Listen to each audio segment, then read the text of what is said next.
first thing I want to ask you is you just presented this morning in a panel, and the title of the panel was "The Secret Life of Articles from Download Metrics to Downstream Impact," and you all were discussing the Beyond Downloads project, and I was wondering if, for those of us who are not that familiar with the project, if you could fill us in a little bit on it. Certainly.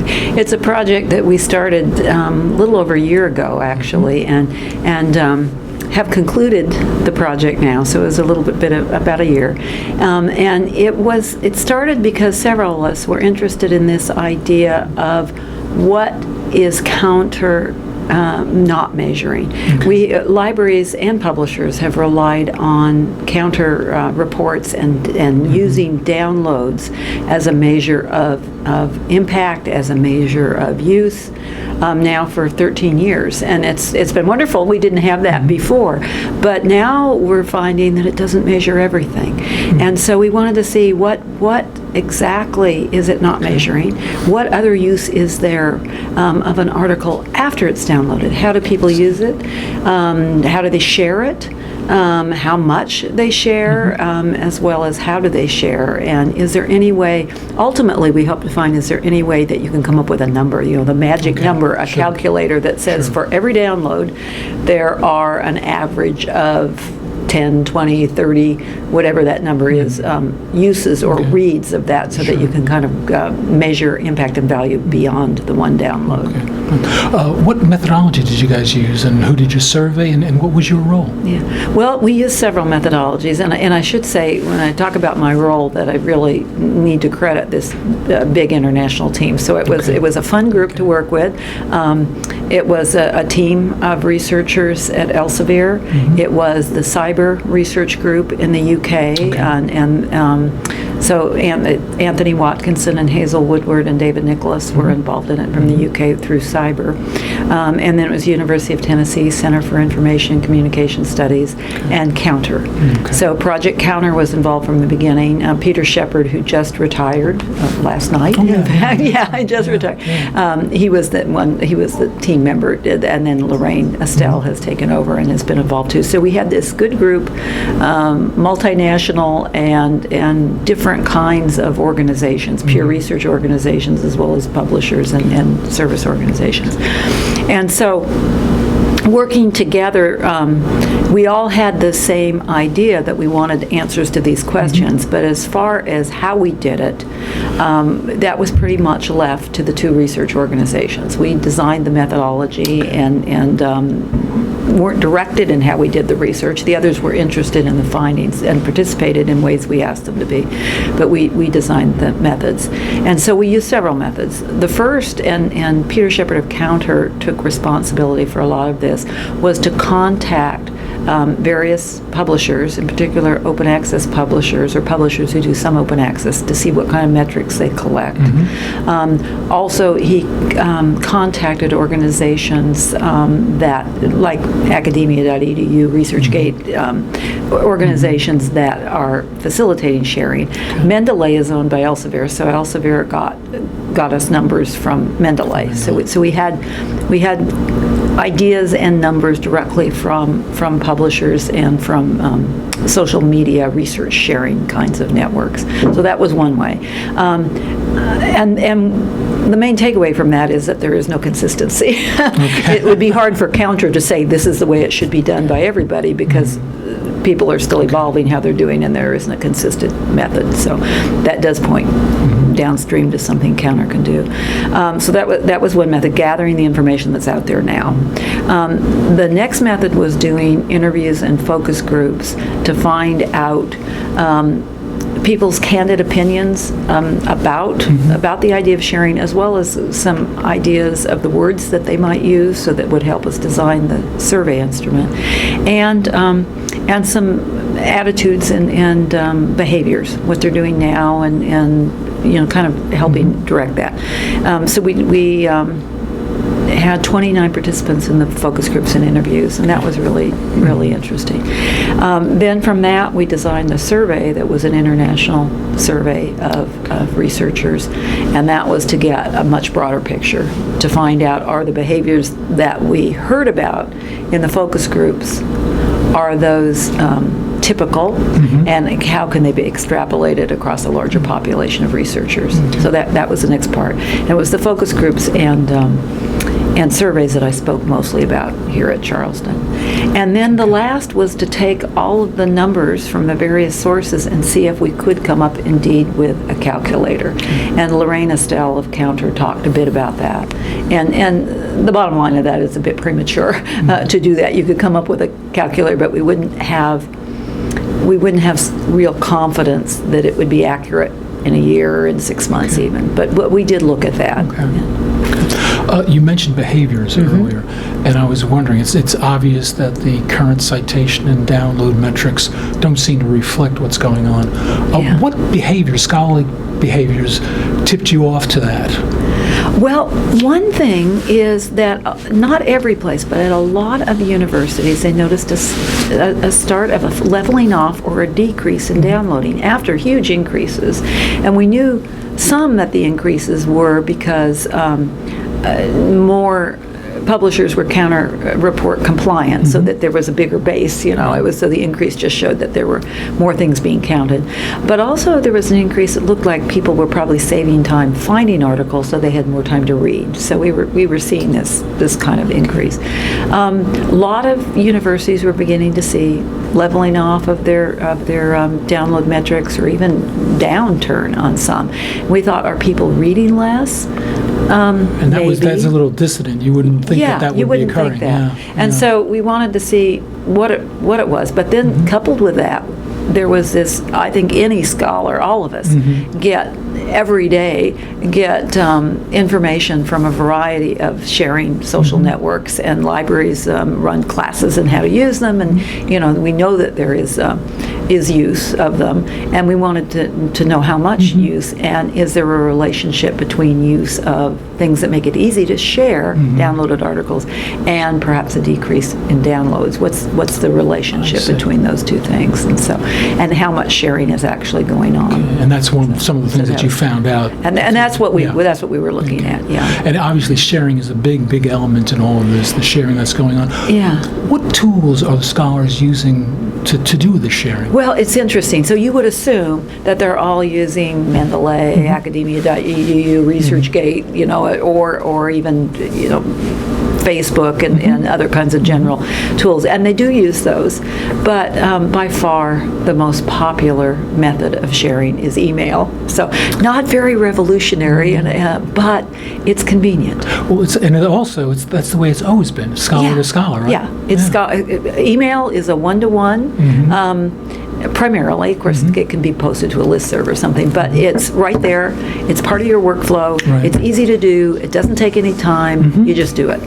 Now, there is an increasing use of research social sites like Mendeley, for example, but and they are increasing, and so people are using those as well, but not yet as the preferred method. And we heard in focus groups and interviews, we heard some kind of, I don't know which one to pick, and I get so much, and I'm getting tired of the emails, so there was they haven't quite settled yet on one solution, whereas email is quick and easy. And doesn't mean they won't change behavior and change methods. But it has to be part of the workflow and pretty easy to do. Are these sharing behaviors, do they differ from discipline to discipline? Did you guys pick up on any of that? Some things differ. Now, we really don't have humanities. So when I'm talking about social sciences and various kinds of science. Not surprisingly, a lot of the differences are differences that we have seen for 35 years in reading studies. Discipline is the major predictor of difference in scholarly reading behavior and scholarly sharing behavior. Age somewhat, but discipline even more. So for example, we did ask people, what form do you like to share? Do you prefer to share? Do you prefer to share a preprint or the author's final copy if it's your work, or the published version? And overwhelmingly, on average, people said the final published version. But computer science, physics, some of those that have a strong preprint culture, they're perfectly happy sharing preprints. So those kinds of are not unexpected, but you do see some.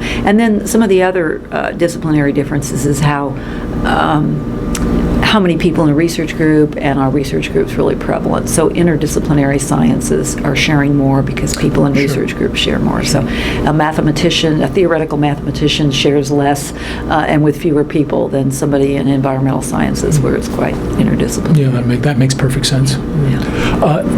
How does copyright impact all of this? Is there concern about copyright and all this sharing? Interesting. Now, in focus groups and interviews, a couple people said, "Oh, this may not be legal. This may not be compliant with copyright law." I hadn't thought of that. And so then that changes. Then others say, "Oh, I hadn't thought of that." But the nice thing about a survey is you don't get influenced by other people's comments. And it didn't come up very often. In survey, we had a couple open-ended questions where people could put things in. A few people said it may be in violation of copyright, it may not be legal, but I'm going to do it anyway. Let them come and get me. I'm just a little fish, these kinds of comments. So there were some, mostly like, okay, it may not be right, but I'm going to do it because it's important. So it's interesting. I don't think librarians want to be copyright police, never have been. No. And so this is kind of a tension, and has been for a long time, of course. And it has always been that sort of tension between doing things that help the science progress versus following exactly the licensing laws, or if they're an author, they sign things and perhaps forget what they signed. That's true. Yeah. We did ask about embargoes, and embargoes are not very popular. So people may sign these things away and then not realize it. Not realize what they've signed away. Yeah, because they realize they think if it's my work, I should be able to share it. Right. Right. They feel proprietary over it. They feel like they should be able to. Was there any other resistance to sharing? I mean, did any scholars say that they really don't like sharing Again, we're talking about averages, so overwhelmingly positive. So we got lots of positive things. It helps my science progress. It helps me get recognition.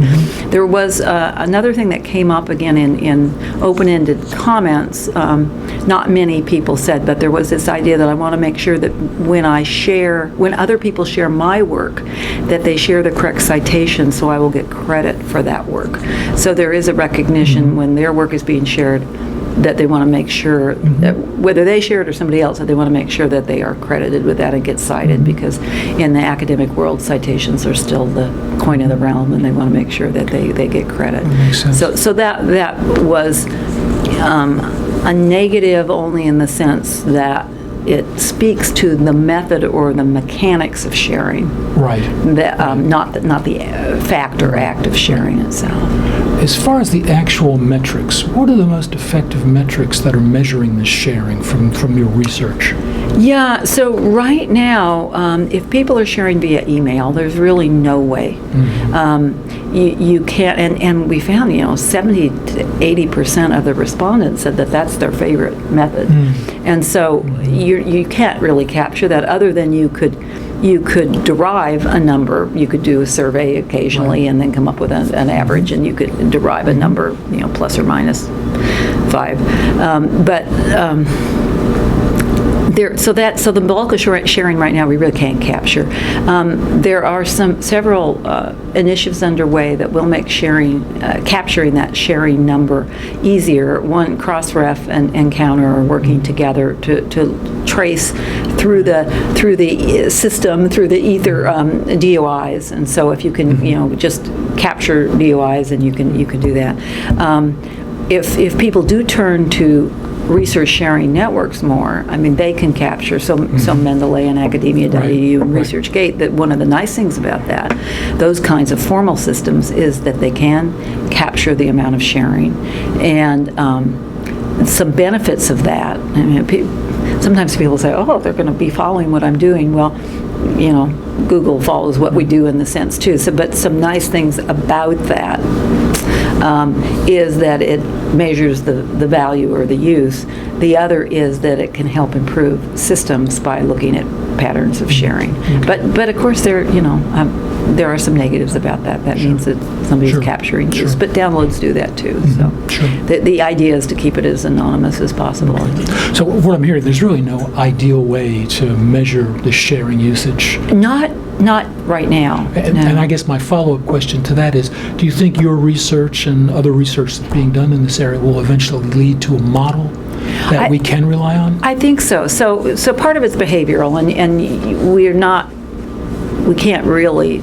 I'm measuring behavior and likely behavior and trying to predict future behavior, but I'm not trying to really change behavior. That's up to the organizations and the libraries and the publishers and stuff. But if the systems that can measure, and there's two ways of measuring sharing. One is if it's in a general social media system. If it's tweeted, you can measure that by following the DOIs, so you can measure there.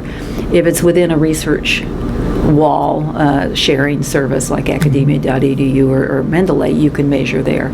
So if those systems become a part of the workflow, so the easier they are to use, the more people will adopt them. Researchers, the sharing is a means to the end. It is not what they're thinking about. They're thinking about getting the work done, getting credit for it, but also just getting their next project done. So it's got to be part of what they do, and it's got to be easy.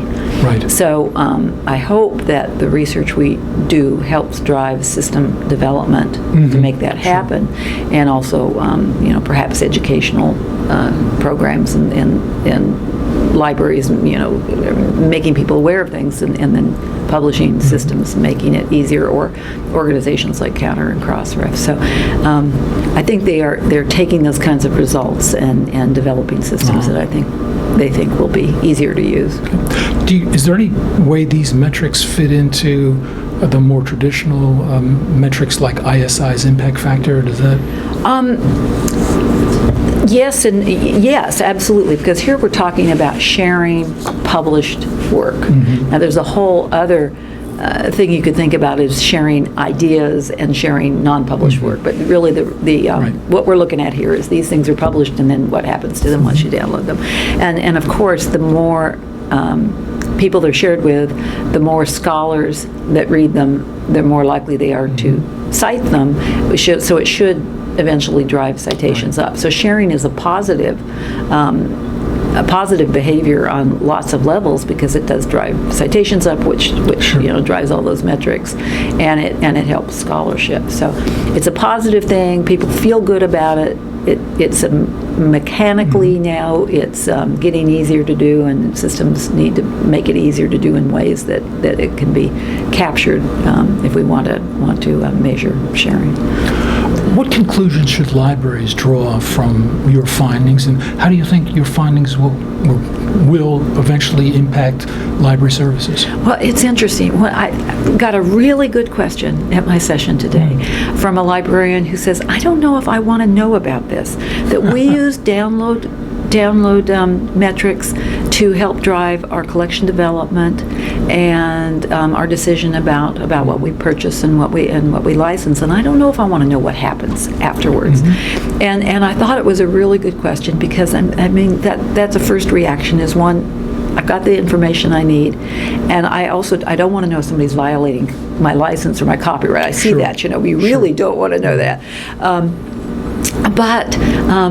But there are reasons why a library, I think, should care about it, and there are really three reasons. I gave two, but then as I thought about it some more, and we talked about it earlier, there is a third as well. But the first reason is that if indeed download counts are going down, and we have pinned the value of our collection so much on downloads, you don't want to draw the conclusion that the value is less because downloads are going down when actual use may be going up. So part of that is you want to know what's going on so you can measure the true value, and you can give that message. We are enabling access and actually access and use in work related in science and research and teaching is actually increasing through sharing. So you want to give a bigger picture of value. The other is that if right now you're using it for metrics for driving collection development decisions in a world that assumes an economic model of subscriptions. Still, it's a small percent of journals that are switching to an open access, a gold open access model. But if we continue to make a shift that way, and that libraries don't have the subscription model, so they're not easy for that, they have to be able to demonstrate their role in providing access in a world when, if it's open access, why do we need a library if you can get everything else? So helping people use the tools, discovery systems, involved in use and reuse becomes important in the library. So they should be thinking about, in a different economic model, what is our role in collections and in scholarship. And then the third role that came to, that we were talking about afterwards, Hazel Woodward, former librarian at Cranfield, who was on this project, brought it up. She said in the UK and Australia and several other countries, the libraries are really getting involved in helping demonstrate the impact of research. They're doing a lot of the bibliometric gathering, they're doing a lot of the downstream value for the institution as a whole. Not just the value of the library, but the value of the scholars at the institution. How does the work that being at that university helps them do, how does that impact society? How does that... Well, that's a tremendous help for the university. I mean, it's a great service to be providing to the campus. It's a great service. That's right. And I suspect some are doing that in the U.S. The ones I'm more familiar with, I know I was at a university on a Fulbright in Tampere, Finland, and they have a whole division now, a new division in their library that just does that. And those kinds of metrics, you can do traditional metrics like impact, well, not impact factor, but like citation counting, but also there is this downstream kind of impact. And you're really not catching it all with the traditional, what we've used in the past. No. So you're really getting only part of the picture. Yeah. And that does become important if a library is trying to promote itself, its value, trying to point to return on investment and so on. And help the university show its value. Right. So a lot of the role they're doing is showing that our university, the researchers, students and faculty researchers at our university, they are doing research that is widely shared, is in research groups, that is, all of the altmetrics kinds of things are shared in both formal and informal ways. And the librarians are really good people who know about how you gather that information and prepare that information to help the universities demonstrate their value. And so that's a role that I don't see too much yet in the U.S., although I think some are probably doing it. But you see a huge increase in that role in the U.K. It sounds like we could learn something from some of what's going on in the UK. Yeah, so I think that, so it's the library, not just the library value, but the value of having the library help the university demonstrate the value of what they do. And you can see how valuable that is to funders. I can think about, I'm at a state-supported institution and helping our chancellor and provost show the value of the work we do.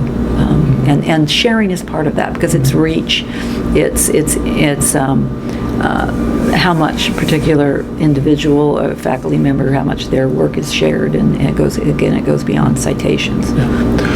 What about vendors and publishers? What can they learn from your findings?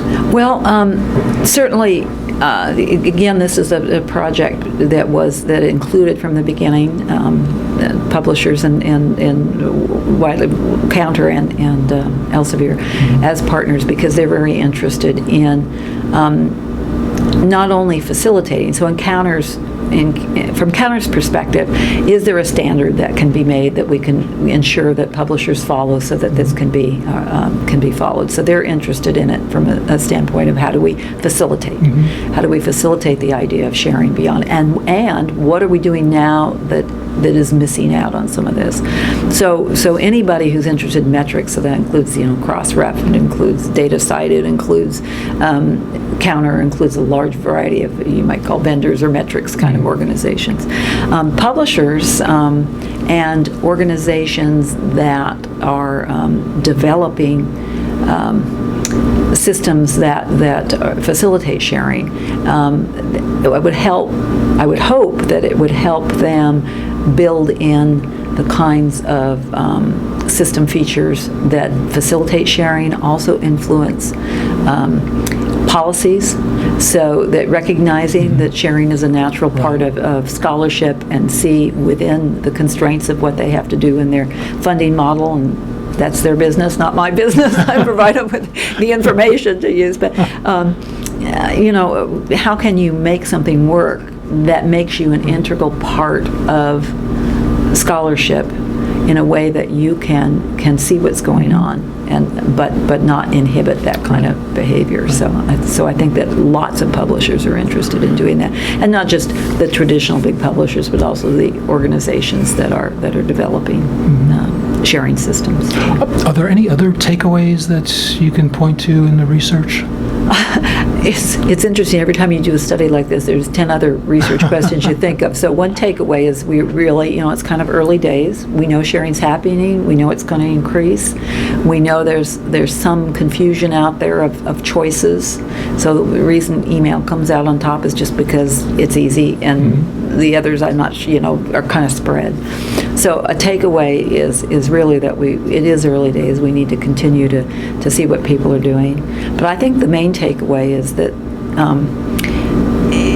sharing, we need to, as both libraries, publishers, vendors, we need to find ways to facilitate sharing, because the role of all of us is to enable science, social science research, to make it easier, to save the time of people doing it, and so all of these kinds of systems can do that. We need to design good systems that will help that happen. Well, what's next? A breather. No, actually, I am in the middle of another project that's related but not completely related, and that is looking at what's the impact of gold open access on research libraries, but the part I'm doing is the behavior. What do scholars think of different publishing models? And they are related, because if you look at the sharing stuff, a lot of it you'd say, oh gosh, that's sort of and we can share better if we have open access rather than closed access. I'm not an advocate, again, of one way or another. I'm just kind of looking at behavior. So it's been interesting, and we're just finishing up analyzing that data, again, survey and focus groups, but only in large research institutions in the U.S. and Canada. And it's amazing. We are so immersed in all of these things like open access and all this, but the average scholar is not. There are some who are very knowledgeable positively. There's some who are very knowledgeable negatively, and the vast majority are in the middle, and they want to get their stuff out, and they want to get it out in the way that will have the highest impact in both the figurative and literal sense, and they're not so concerned about what happens afterwards. And so I think beginning to look some more at these issues. It's a matter of education, but it's also a matter of what is it that changes behavior. What is that event or that technology, or what is it that changes, and how and will behavior change, and how quickly will it change? That's something I've been kind of chasing forever, as a lot of people have. But it's a tremendous challenge, and it's really important, at least as I hear you speaking about this, because we make a lot of assumptions that the findings may not back up. And they may back them up, but they may not, and we won't know unless we do the research. That's right, and we hear the loud voices on both sides. We don't always hear the middle voices, although libraries have to serve everybody. They've got to serve the the whole range of behavior, and so coming up with solutions that serve everybody but aren't too that are flexible enough. I think that's a continuing challenge.